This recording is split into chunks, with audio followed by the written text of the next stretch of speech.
Growing up, I had dreams and aspirations, but always felt like the kid that didn't fit in. For the most part, I wasn't a bad kid, but when I made the transition into adulthood, I turned to the streets for guidance. This led to getting locked up in juvenile hall, doing time in CYA, and eventually a 120-month sentence in federal prison. I had a lot of time to think and reflect during my federal sentence. So I share with you what I learned, hoping I can positively influence someone else's life with Prison Talk.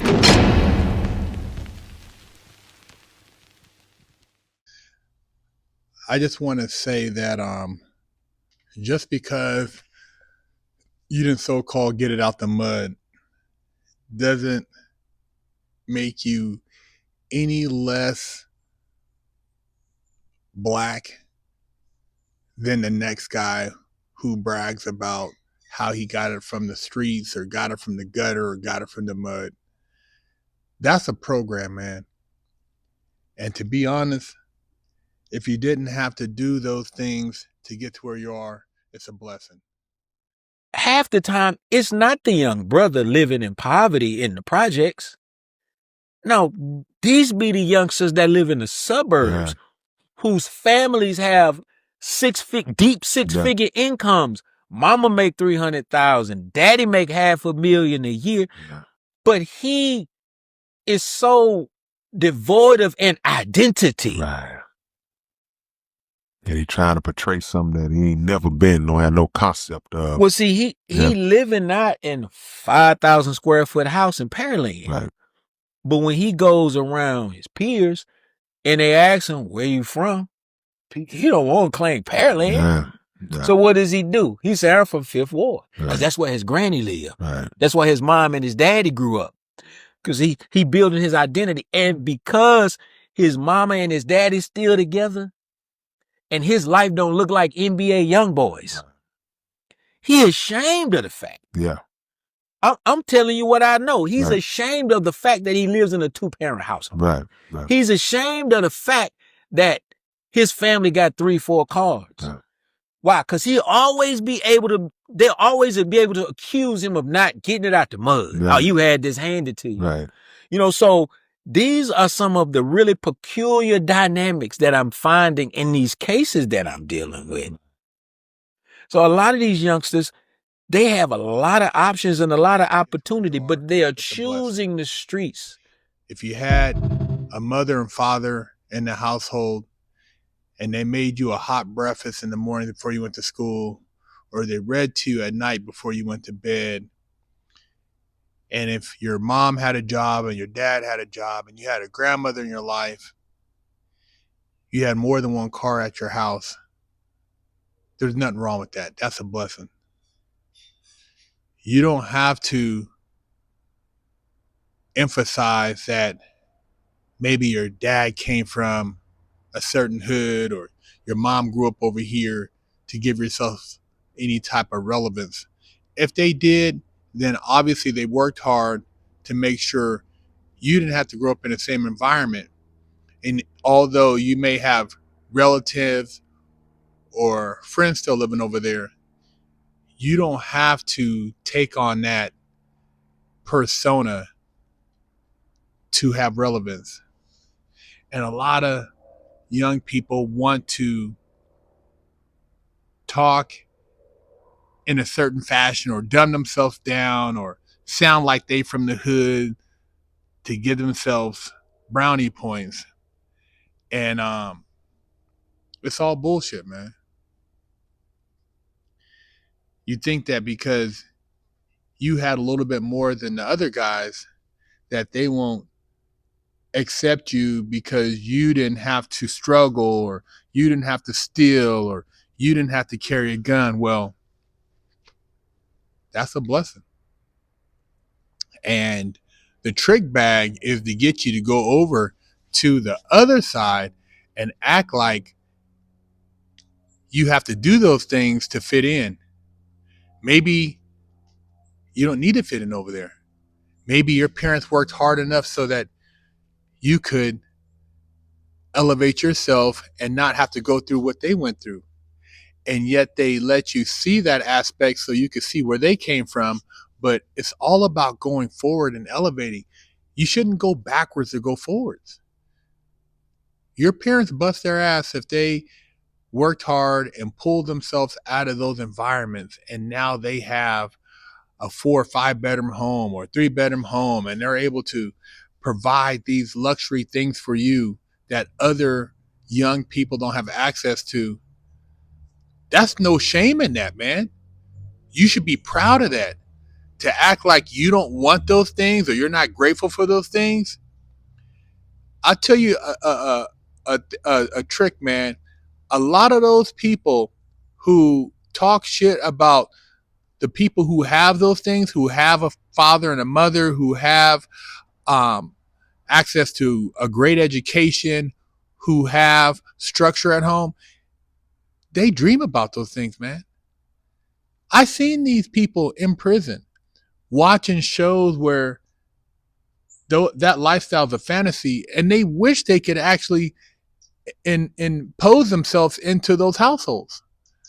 I've never heard any gangster say, "Man, it would have been nice growing up to have a hot breakfast in the morning and have options with shoes and clothing and be dropped off at school and have my dad take me to baseball games or to enjoy family vacations and to travel and to do things." I've never heard a gangster say he didn't want that. And I've been around some of the hardest guys you can imagine. At the end of the day, everybody that talks all this shit in the streets ultimately wants to be able to provide that in the future for their kids. They don't want their kids having to go through and gang bang and rob and jack people and hang around guys who are possibly getting in trouble or going to the pen or dealing with the police. Who wants to really be around that, man? Once you get old enough, see, when you're young, you got, a lot of hair, hair on your chest. You're trying to, your nuts are dropping. You trying to prove yourself. But when you get older, you realize that, man, shit, I'm glad I made it through that shit. Now I realize the choices I made, but if I could have made better choices, I wouldn't have did a lot of that shit. And so I'm trying to save you a lot of heartache, man. If you have people in your life that care about you, that have worked hard, and you think that they're not worthy or they're out of touch because they have all these things and you don't want them, and that's capitalistic, and you think you're better because you got a good job. Man, think you're better? Think that you're not worthy because you drive a nice car, or you're able to have more than one car, or take your kids somewhere and buy them things, or go on family vacations? Man, you've really been brainwashed, man. If you throw negative connotations with those things when your parents or your grandparents have worked hard to give you something so that you don't have to struggle. That's why you can't really get mad at people who maybe got lucky and got a trust fund or got a payout when they turned 18 or 21, because somebody planned. Having somebody plan your future makes your future a lot easier and a lot brighter. But what happens is a lot of people get these things and feel like they didn't deserve them, and then they go and do stupid shit, and then they realize, oh man, why'd I go do that? I knew a guy whose father owned a winery in prison, and he was acting like he was down with the skinheads or the white pride, or whatever you want to call it, movement in there. He hung out with white guys who would appear to be like they were racist, or didn't like other cliques and whatever, but he really wasn't that type of guy. He got caught up because he wanted to be cool, and he was hanging out with probably what would be considered a lower echelon of society, trying to be cool, trying to fit in, making silencers for guns. And he only got barely 5 years because his dad knew the judge and they have political connections. You make a silence for a gun, that's 10 years mandatory. Somehow this guy barely got 5 years and he was going to get that knocked off because he came to me and asked me if I can help him file a motion to get one of his priors knocked down to a misdemeanor. But he said that he had probably close to $5,000 or $8,000 on his books. Don't tell nobody. He maxed out his commissary every month. Don't tell nobody. And whatever I wanted for me, for doing the motion, he would pay me. But he had somebody else who he would use as the go-to guy because he didn't want to be seen talking to me because he didn't want his homeboys to see that he was socializing with a black guy. But when he got out, the guys he was walking the yard with, the white guys he was talking all that grimy shit with, he gave him probably a fake number and they would never see him because he'd be in circles they can only dream of being involved in. So it's not just black culture, it's white culture too. But this guy, yeah, he's like, man, when I get out, man, I'm going to take over my dad's winery, man. I don't know what I was thinking. I'm going to go ahead and learn the business. And I was doing stuff before, but man, I was hanging out with some guys because he wanted to be hard, getting the tattoos, trying to look hard. Man, you're living in Danville, man. In the Bay Area, you're balling. Your family got bread. You live in a big ass house.